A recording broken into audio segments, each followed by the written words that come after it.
بسم اللہ الرحمن الرحیم۔ میں نے اپنی تقریر کا آغاز سورہ کوثر کی پہلی آیت سے کیا۔ میں ہمیشہ جب بھی کسی امام کی ولادت یا شہادت ہوتی ہے تو اسی طرح سورہ کوثر سے اپنی تقریر کا آغاز کرتا ہوں، صرف اس لیے کہ ہمارے جتنے امام ہیں، یہ 11 امام ہمارے سارے کے سارے سورہ کوثر کی تفسیر بن کر پیدا ہوئے۔ یہ لوگ سورہ کوثر کی تفسیر ہیں کہ جو شہزادی کونین کے بطن سے آئے ہیں، اس لیے کہ شہزادی ہی کی ولادت کے بعد وہ ظالمین، وہ کافرین، وہ مشرکین نے سرکار کو تانا دیا تھا کہ آپ ابتر ہو گئے، لیکن ابتر کوئی نہیں ہوا۔ ابتر وہ ہوئے جو ابتر بول رہے تھے، اور شہزادی کی نسل رسول قیامت تک باقی ہے۔ اس کی تفصیل میں نہیں جا رہا، لیکن آج جیسا فاروق بھائی نے اعلان کیا اور شب 5 رجب ہے، یہ تاریخ اس امام کی ولادت کی تاریخ ہے۔ ایک روایت سے 5 تاریخ کو کہ میرا مولا ہمارے 10ویں امام امام علی نقی علیہ السلام، اللہ صلی اللہ محمد وعلی محمد وجل کی ولادت کی تاریخ ہے۔ ابھی 3 رجب کو ہم نے شہادت کی اور 5 رجب کو آپ کی ولادت ہے۔ یہ امام کا جو دور ہے، یہ انتہائی پریشان کن دور تھا، اس لیے کہ اس امام کے بعد 11ویں امام کو آنا تھا، اور 11ویں امام کا جو پیریڈ ہے، وہ پیریڈ میں بنی عباس اپنے عروج پہ تھا، اور ظالمین دیکھ رہے تھے کہ 10واں آیا، اب 11واں آئے گا، پھر 12واں آ جائے گا۔ تو اس سلسلے کو روکنے کے لیے میرے مولا امام علی نقی کے اوپر بہت ان لوگوں نے ظلم کیا تھا۔ میں اس کی ابھی تفصیل میں جاتا ہوں کہ کیسے میرے مولا کو مدینے سے گرفتار کر کے سامرے کو بلا لیا تھا، اور آج میرے مولا کا روضہ انتہائی شاندار، اللہ ہم کو زیارت نصیب کرے سامرے کی، کہ جہاں پہ 2 امام ہیں۔ میں ایک ہسٹری کا ایک سکیچ کھینچ رہا ہوں آپ کے سامنے کہ آج جو سامرے میں میرے مولا کا روضہ ہے، اگر آپ جینٹس کی طرف سے جائیں تو پہلی جو گریو ہے، زری 1 ہے، اندر 4 گریوز ہیں۔ پہلی گریو جو ہے وہ ہمارے 10ویں امام کی ہے، اس کے بازو 11ویں امام کی ہے، امام حسن عسکری علیہ السلام، اور اس کے بازو بی بی نرجس خاتون ہے جو ہماری امام کی والدہ ہے، 11ویں امام کی زوجہ ہے، اور اس کے اوپر بی بی حکیمہ خاتون ہے۔ لیڈیز کی طرف سے اگر آئے تو پہلے بی بی حکیمہ خاتون کی زیارت ہوتی، پھر 3 اماموں کی زیارت ہوتی۔ بی بی حکیمہ خاتون یہ ہمارے 10ویں امام امام علی نقی علیہ السلام کی سگی بہن، 9ویں امام کی بیٹی ہے، ہمارے امام علی نقی علیہ السلام کی بہن ہے، اور 11ویں امام کی پھوپھی ہے، اور زمانے کے امام کی دادی ہے۔ تو یہ پیریڈ جو ذریعہ مبارک ہے سامرے میں، ماشاءاللہ آپ سب کو، اللہ ہم سب کو جلد سے جلد زیارت نصیب کرے انشاءاللہ۔ یہ 10ویں امام کا گھر تھا۔ جب آپ کو گرفتار کر کے متوکل اور محتشم ان لوگوں نے بلایا تھا تو اس وقت تک سامرے میں کچھ نہیں تھا۔ سامرہ ان بنی عباس کا کیپٹن تھا، اور جب تک 10ویں امام زندہ رہے اور وہ مدینہ منورہ میں رہے، وہ تبلیغ کرتے رہے، لیکن 4 سال یا 5 سال یا بعض روایتوں میں 10 سال کہ جب امام کو وہاں سے اس نے شفٹ کیا، اور تو امام اکیلے نہیں آئے، اپنے فرزند 11ویں امام کو بھی ساتھ لے کر آئے، اور وہیں پر آپ رہنے لگے، اسی گھر میں کہ جہاں آج آپ کا روضہ ہے۔ یہ روضہ جو ہے امام کے گھر میں، اور وہیں پہ سرداب مقدس ہے۔ سب جانتے ہیں کہ یہ سرداب کیا ہے، بیسمنٹ جس کو انگلش میں بولتے ہیں۔ پرانے زمانے میں گرمیوں کی وجہ سے ہر گھر کے نیچے ایک بیسمنٹ ہوتا تھا، سمر میں نیچے آ جاتے تھے۔ عراق کی گرمی تو ایئر کنڈیشن سسٹم نہیں تھا، تو نیچے آ کے گھر والے رہنے لگتے۔ یہ جو سرداب مقدس ہے بالکل بازو، جہاں سب جاتے ہیں زیارت کو، اللہ ہم کو بھی جانا نصیب کرے۔ اب تو بہت شاندار، بہت بڑا ہو گیا۔ اس سرداب میں جو اتنا مقدس سرداب ہے کہ جو زمانے کے امام سے منسوب ہے، یہ سرداب 10ویں امام کا ہے، اس کے بعد 11ویں امام، اور 11ویں امام کے بعد امام زمانہ۔ آخری مرتبہ جو زمانے کے امام کو دیکھا گیا تھا، وہ پانی کا جو واقعہ وہ اسی سرداب مقدس کا ہے۔ اور سرداب اتنی بابرکت جگہ جو امام سے منسوب جہاں امام رہتا تھا وہ کیسی جگہ ہے؟ دعاؤں کی قبولیت کی جگہ ہے. ہر زائر جو سامرا جاتا ہے وہ سرداب مقدس کو زیارت کے لیے ضرور نیچے اترتا، ہر آدمی وہاں پہ. تو وہاں پہ اس کے 2-3 اعمال ہیں، میں خالی سرسری بتا دوں آپ کو کہ جب وہاں پہ جانا تو ایاک نعبد و ایاک نستعین والی نماز ضرور پڑھنا، کہ جو 100 مرتبہ پڑھنا ایاک نعبد و ایاک نستعین وہ نماز ضرور پڑھنا. اور اس لیے کہ کئی قافلے رجب میں جا رہے ہیں، مجھے رجب کے بارے میں بھی بولنا ہے، کئی قافلے ماشاءاللہ جا رہے تو وہاں گئے تو یہ 2 رکعت حاجت کی نماز ضرور پڑھو. یہ نماز 3 یا 5 یا 9 چیزوں کے لیے فائدہ پہنچے. اگر کسی لڑکی کا رشتہ نہیں ہے تو یہ نماز پڑھے، اپنے جہاں بھی جو بھی سن رہا، مجھے جہاں بھی سن رہا، وہ اپنے گھر میں بیٹھ کے بھی پڑھ سکتی 40 دن. تو بہترین اللہ کی طرف سے رشتہ آتا ہے. یہ نماز رشتے کے لیے بہت اچھی ہے. یہ نماز بیماریوں سے بچنے کے لیے بہت اچھی ہے. کوئی مریض ہے، بیمار ہے، اس کا لا علاج مرض ہے تو وہ وہاں پہ جا کے یہ نماز پڑھے، اللہ اس کو شفا کاملہ عطا کرتا ہے امام کی برکت سے.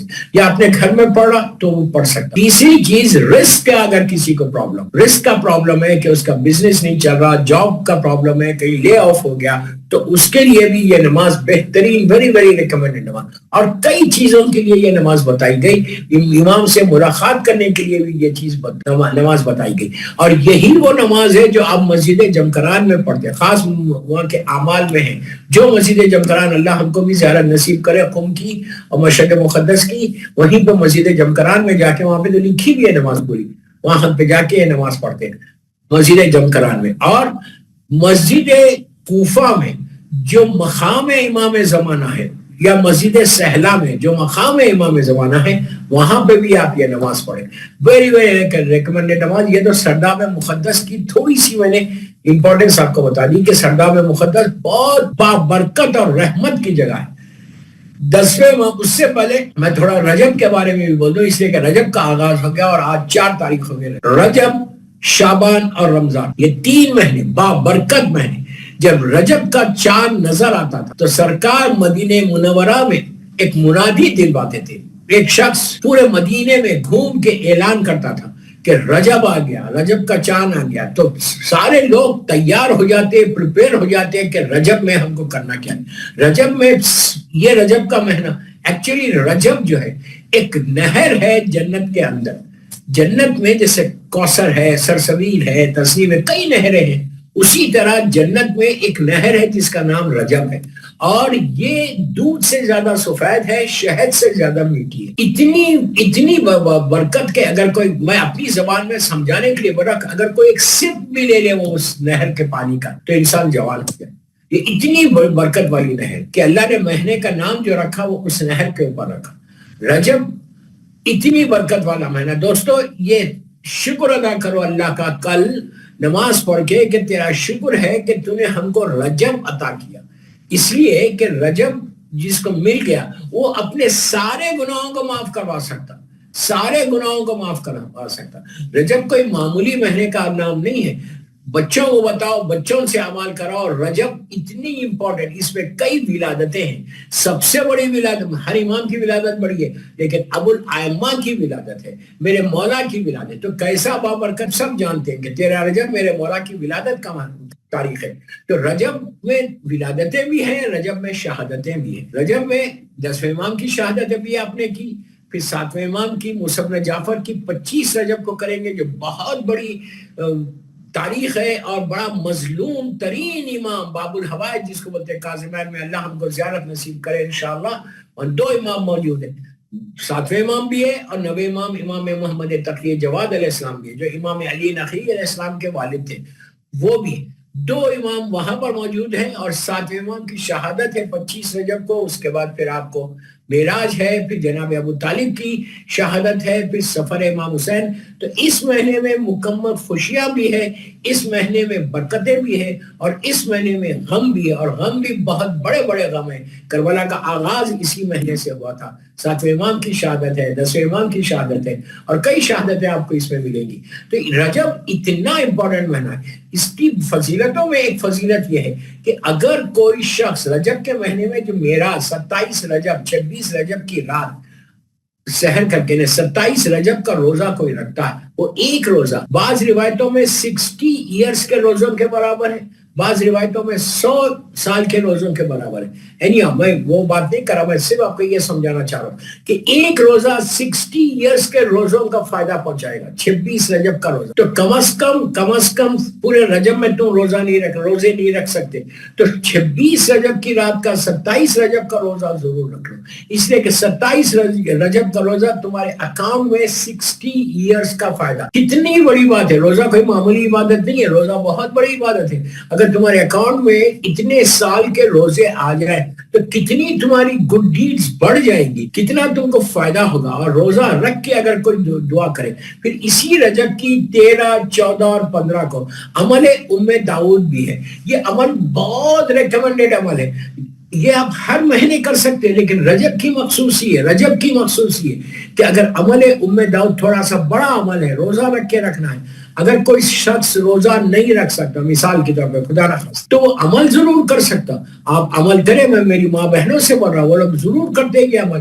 3 دن کا عمل ہے, میں عمل نہیں بتا رہا آپ کو, لیکن آپ کو بتا رہا کہ 13 رجب, 14 رجب اور 15 رجب, یہ 3 تاریخوں میں روزہ رکھ کے اگر کوئی عمل داؤد رکھے, اللہ اتنا کریم ہے کہ پہاڑ بھی تمہارے سامنے ہے تو تم ٹل. میں یوں ہی نہیں کہہ رہا, پہاڑ بھی تم اپنے ٹال سکتے ہیں یہ عمل داؤد کر. ایکسٹرا آرڈنری, ویری ریکمینڈیڈ عمل, ویری ریکمینڈیڈ عمل ان رجب, عمل داؤد. سب کو پتا ہے, لیکن میں صرف ریمائنڈ کر رہا آپ کو کہ یہ مہینہ آ گیا رجب کا, کہ جس میں آپ عمل داؤد کر سکتے. آپ جتنی اپنی حاجات ہیں, جتنی اپنی دعائیں ہیں, وہ ساری کی ساری دعائیں اپنے رجب میں قبول کروا سکتے. دیکھیے یہ مہینے گزر جائیں گے, پھر آپ بعد میں نوک کریں گے ڈور کو اللہ کے کہ please open the door for me, تو ذرا تکلیف ہوگی. پلیز, یہ اللہ کا کرم ہے, یہ اللہ کی رحمت ہے کہ اللہ نے 12 مہینوں میں یہ 3 مہینے رکھے, 3 مہینے مخصوص رکھے ہمارے لیے. رجب, اس کے بعد شعبان جو اللہ کے رسول سے منسوب ہے, سرکار سے منسوب ہے شعبان, اور پھر رمضان جو شہر اللہ ہے. یہ 3 مہینوں میں بھی اگر کسی کے, پھر رمضان میں شب قدر آ رہی, اتنی بڑی رات, وما ادراک ما لیلۃ القدر ہے, کہ تم کیا جانو وہ رات کیا ہے. تو اتنی بابرکتیں اس راتوں میں ہیں. اور 3 مہینے اللہ نے ہم کو ایک موقع دیا کہ 9 مہینے تم گناہ کر رہے, 9 مہینے تک تم عبادتیں نہیں کر رہے, 9 مہینے تم معافی نہیں مانگ رہے, 9 مہینے تم دور ہو مجھ سے. یہ 3 مہینوں میں قریب آ جاؤ. یہ پریپریشن ہے رجب سے رمضان تک اللہ کی بارگاہ میں. پلیز غور سے سنو, اللہ کی بارگاہ میں قریب ہونے کا یہ رجب کا پہلا منتھ ہے جس میں پریپریشن ہے. اس مہینے سے پریپریشن شروع ہو رہا شعبان میں, اور پھر رمضان میں آپ بالکل اللہ کے قریب چلیں. جب کوئی اللہ کے قریب چلا جائے, اس سے